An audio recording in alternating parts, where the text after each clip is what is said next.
Great. How are we doing today? Great. Good. Well, welcome to Raptor Hall Sanctuary. I really appreciate you guys coming out today. So we are going to have a few birds that we are in the training process right now. So they're getting used to flying over audiences. So you guys are helping train some of our birds today. So really appreciate you guys coming out. So it is very important that you do remain seated because these birds are going to fly right over your heads. And I will say, birds do have the ability to relieve themselves in midair. So as they're flying over, keep your mouths closed. And your lips in. Right. So the first bird we are going to start with is one of our largest owls. His name is Enzo. You guys would have seen him at the front of our trail here. He's an eagle owl.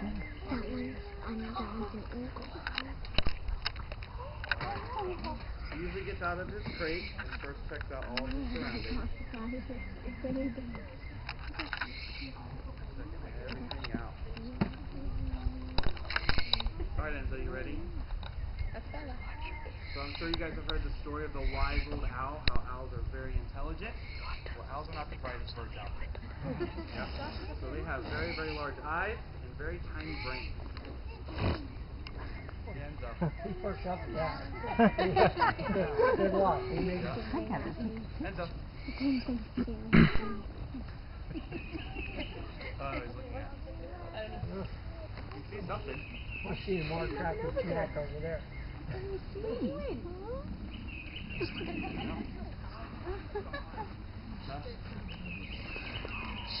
never been that place now. Can you see him? I don't know. He is focused on something. So this is good to talk about because in the wild, when they do find their food, they primarily use their ears to find it. So if you can hear, he hears things. Oh, there you go. He has that equipped for a second. We're training right now. So yeah, like I said, they have the best hearing in the bird world. So their ears are actually placed asymmetrical, which is a very large word that means that one ear is up higher than the other. So one ear is up high on this side and lower on the other side. So that's when you might see him turning his head where he is looking around. He's trying to focus in on pinpoint on those different sounds.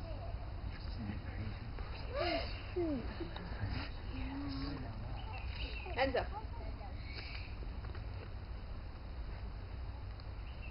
There you go. You got something there. He already ate it. Now he's checking out where he ate his food. So this is the only third time he has eaten. Wow. Let's go. So we're going to try to fly him over you guys over here first. Okay, come. I'm going to go over my system. Comes on over. Now, as he does fly over you, I want you guys to listen to his wings and see if you can hear him really flapping. So owls have what's called silent flight. Enzo, do you see me? No. No. He's looking at everything but us. What's your first cat?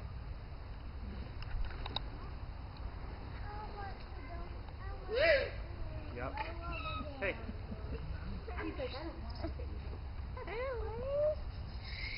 You have to have a lot of patience when you are training birds, especially in the beginning stages of it, because it takes them a while to figure it out, get used to, like I said, flying over people.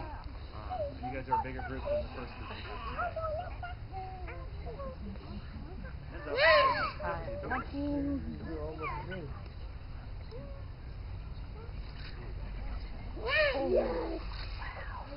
Oh my gosh, it flew right over.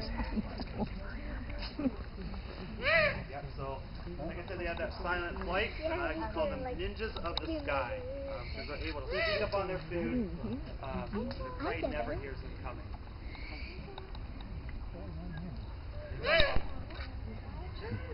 I'm going to hop him down here and fly back. Enzo. Over here. Does anyone have a guess what he might eat in the wild? What do you think? Mice. Rabbits, yep. What else? Eels. Snakes. Not bugs. Mice. So, mice. Oh, yeah. What do you think? Volunteer. Yeah, they will. So, Eurasian eagle owls, like I said, are one of the largest owl species in the world. Enzo. There you go. So they will eat small deer, and they also prey on fox. So they will hunt fox over in Europe and Asia. That's dangerous. We're not sure. So we actually got him from another facility, and they did not know his age. Sorry. Sorry, I got stuck in my finger. There you go. That thing would have tried to eat out. So you might have seen too when he was down here those two things on top of his head. How many do you think is over his ears? Did you think before I told you? Yeah, they kind of look like ears, but they are just tufts of feathers. So they use them for camouflage and also courtship display. So males will try to attract females. They have the smaller feathers will attract all the females. So. Excuse me, sir. Yeah. They look like Great horned owls? Yeah, they do. They are very similar, but the biggest difference is they are larger, and great horned owls have yellow eyes, whereas the Eurasian eagle owl has orange eyes. So, one big difference. This is the hardest part, is getting to go back in. Nope, I have nothing. I have it all. There you go. I know. A lot of the times I think our animals can train us. Yeah, your question? Can you teach them to trust somebody? Yeah, so we do a lot of relationship building with them. So just like kind of, if you have a cat or dog at home, you spend a lot of time with them. They learn to love you, like you a lot. So we do the same thing with all of our wildlife. So they get used to us, and that way you guys can come and see them and get up close and personal with them. So it's pretty cool. So our next bird we're going to do is one of our both of our vultures. We're going to do Puke first. Puke? What kind of We're name going is to have to get that? Puke out because he does not like me. He does not like men. So a lot of the animals do pick certain people they like and certain people they don't like. And unfortunately, I am one that Puke does not like. So, which is okay. We work with all the other animals here. But Puke, I'll tell you his little backstory. He came from another education facility up in New York. He was hit by a car, so he did go through wildlife rehab. The reason his name is Puke is when they feel very nervous or frightened, they will puke up their stomach acid or food that they have in there. So he used to puke on all of the vet techs that took care of him. So when he was deemed non-releasable, they said we should name him Puke. Puked a lot. So. Wow, that's a very we kept it. So every animal here is considered non-releasable. Yes, every animal here. They've either been hatched or born in captivity, or they've been into the wild to where they can't be released. I've never seen a vulture. Why the fox? Todd? Yes. Yeah, his parents were rescued from a fur farm. The person that rescued them wasn't supposed to breed them. Let them breed, and he was supposed to, so he had to find a home for all of his kids. Okay. So. I think he just bit her. Did I just bite her? No, I think she has. Yeah, but like on the arm. So yeah, as he's flying over you guys, get a good look at his nice silver grayish feathers under his wings. That isn't a nice. Isn't that like ninja?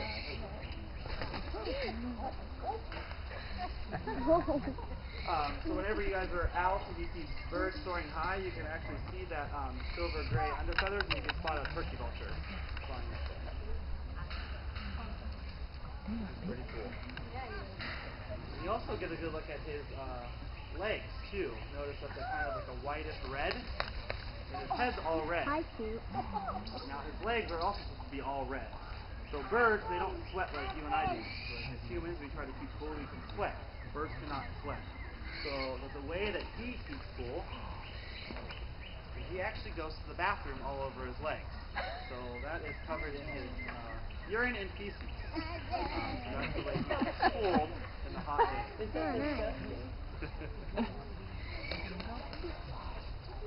How wide is his wingspan? About 6 feet. Whoa. You can definitely hear him. Look at that. took one tail and got to the one top of my Vultures don't have to be quiet when they're hunting for food because they primarily eat roadkill, which is called carrion. So they don't have to hunt it, it's already dead. Did you get the feathers? You happy? Whoa, I felt that. Duke does really well. He, like I said, he came from another facility, so he has flown over hundreds of people. He's about 8 years old. So in the wild, they live about 10 years. With us here in human care, he can live to be almost 25. So he can almost double, sometimes triple their life.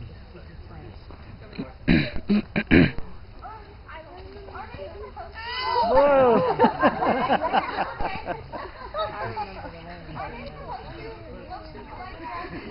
My wings. Nope.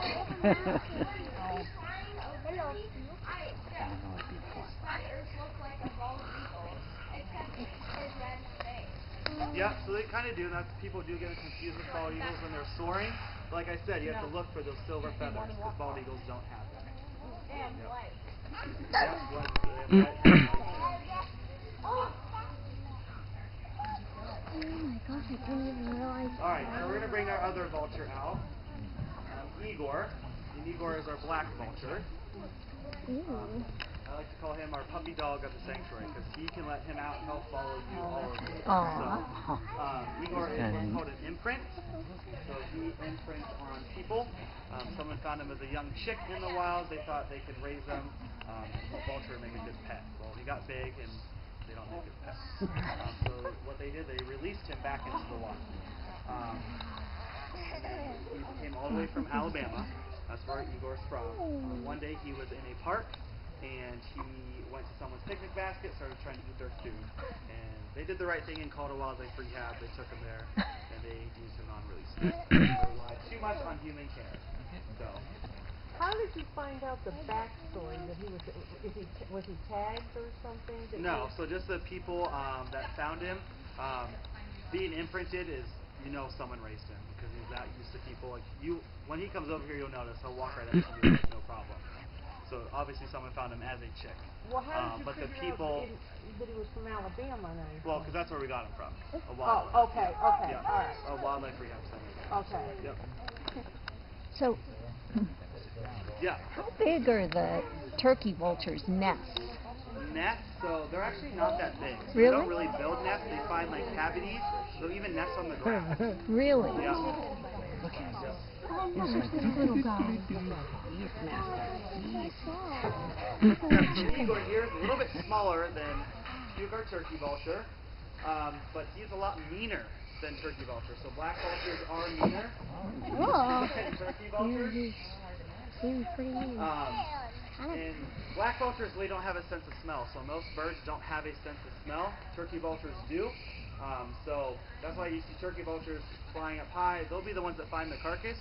And then black vultures will actually come in and steal those carcasses away from the turkey vultures because they are a lot more aggressive. They don't have any food. I do. Yeah, so this behavior, what he's doing is like a begging behavior that he did as a chick, but since he's an imprint, he never learned not to do it. So he just continues to do it when he wants food. Are those berries that you guys are giving? No, so he eats meat, so we're feeding him meat. Yep. Very hostile. You can walk him up there. Like I said, he'll follow us all over the place and hop around. So the reason they have the bald head is because if you think about it, if you're eating a nice delicious carcass, they stick their entire head into that carcass. So if they were covered in feathers, all that nasty gooey meat and stuff would get stuck on his feathers and it wouldn't really come off. So with that bald head, Don't tell me that. Don't remind you while of the Igor sun from bakes that stuff, it hardens and falls right off of their head. John, you might want to listen to it. Pretty beneficial. There's no place nearby to buy shampoo, I guess. Yep. And one more cool fact about vultures I like to tell people is they have, like I said, a defense mechanism. So if like a coyote or a fox were to approach them in the wild and they had to force themselves on carcass, what they're going to do is wait until that predator gets up nice and close. Then they're going to projectile vomit all over that predator's face or on the ground. So it leaves that coyote or fox something to eat and light enough so a vulture can fly away to safety. So, Wow. yeah, very gross to us. They have very, very strong stomach acids that can actually burn right through our clothes. About how much he weighs? Acids can break down harmful bacteria like anthrax, salmonella, and botulism. So I like to give them the nickname of nature's recyclers because they can break down all those harmful bacteria. Igor actually goes indoors for the winter because they only migrate up here during the warm months and they'll migrate down south during the colder months. But pretty much all the other animals here are native to winter, so they go out in the open. How much he weighs? He's about 1,700 grams. So what is that, like 4 pounds? A little over 4 pounds. 1,700? Yeah, the puke is a little bit heavier. It's about 2,000 grams. Yep. How big would they both be if they were the same age? They are, well, they're full grown. So they reach full grown like pretty quickly because they get kicked out of the nest after about 2 months. So, yep. So they reach maturity pretty quickly. He's not going to land on you. I don't have anything.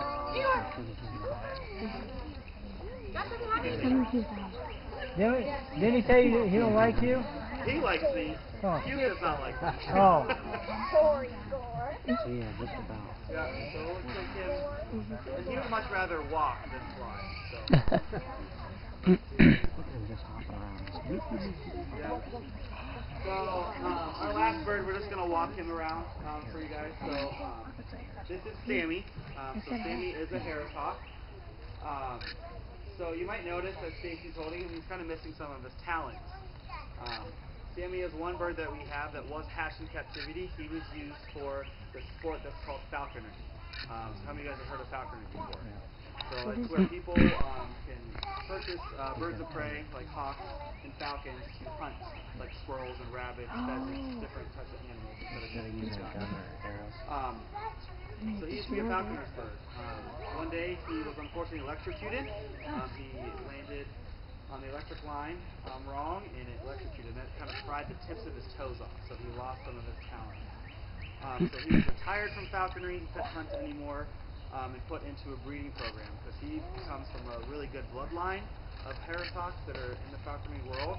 There's actually a book written about him by a professor at the Mount Union University. It's pretty cool.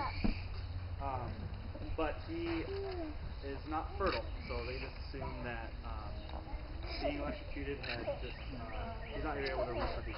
So he got retired from that and got put into education, and that's when we got him. So he is our oldest bird we have at the sanctuary, so he's almost 10 years old, and he'll live to be about 25, 30 years with us here at the sanctuary. So Harris hawks are one of my favorite birds. They're very smart, they're very intelligent, they are very fast flyers, so that's why they're one of the most used hawks in the sport of falconry, because they can catch pretty much any prey that they're hunting. Yeah. Do they do anything to the falcons if they're going to use them for the sport? Do they do anything to like modify them in any way so that they? Yeah. So actually, falconry is a very great sport to be in because a lot of the time, well, most of the time, falconers will go out and they'll trap hawks. So they set traps to catch hawks. Most of them are juvenile hawks, and once you catch them, you train them to hunt. You hunt for them. At the end of the hunting season, you have to release them. Okay. So they are released. And it's very beneficial because about 60 to 70% of juvenile hawks do not survive their first winter. That's because once they are kicked out of the nest by their parents, they have to hunt on their own. So this is their basic instincts. Their parents do not teach them how to hunt. So in the sport of falconry, you're catching a young hawk, you're training it how to hunt. Once you release it, they have a much better chance to survive in the wild. So, because at first I thought maybe it was and a lot of the falcons that people use are, we have such a huge falcon breeding community now that they're purchased to use for hunting. think anyone catches falcons anymore to use for falconry. So mostly just like your red-tailed hawks, people use to catch. So, yeah. Got a question? How do they defend themselves? That's a great question. So those very sharp talons, but missing a few, but they defend themselves that way. And a lot of times you'll see birds of prey, if a larger predator comes to them, they'll actually spread their wings out to make themselves look bigger. They're hoping that intimidates the larger predator, and then they'll leave them alone. So, but like I said, these guys are very fast, so they can escape pretty much anything that comes at them. So, yeah. How much does he weigh? He weighs 670 grams. So that's a little over a pound. So, yeah, it's pretty cool. Yeah, and parasocs are pretty unique among birds of prey because birds of prey are usually very solitary animals, so it means they hunt, live alone. But these guys will live in a family group. So they have the nickname as wolves of the sky because they'll hunt in a pack formation. Their favorite things to hunt out west are jackrabbits, and jackrabbits are larger than our rabbits we have here. So they will use that pack formation to hunt those rabbits, take them down, and they can feed the whole family, which is pretty cool. No, Yeah. How big are their wings? Their wings, he probably has about a 4-foot wingspan. So not as big as a vulture because he's a lot smaller, but they're pretty cool. They do. They do mate for life. Yep. All birds of prey. Yeah. And it is birds of prey too. It's very hard to tell males and females apart because most birds of prey look identical. But the way to tell them apart is females are larger in weight size, and they're the ones that lay the egg. So by his, and you can get them blood tested as well. So that's kind of how we know he is a male from getting tested. Yeah, but if you guys have any more questions, you can How can you ask me tell or a put male or Sammy female? away. But there's the last bird we're going to bring out for you guys today. So thank you guys for coming out and helping with training. How can you tell a male from a female? So by size. You can't really tell them by feathers because they are not, they have all the same feathers, so you can't tell them apart unless they're lays the egg or one's bigger. Yeah. So, yeah. All right, thank you guys. Thank you.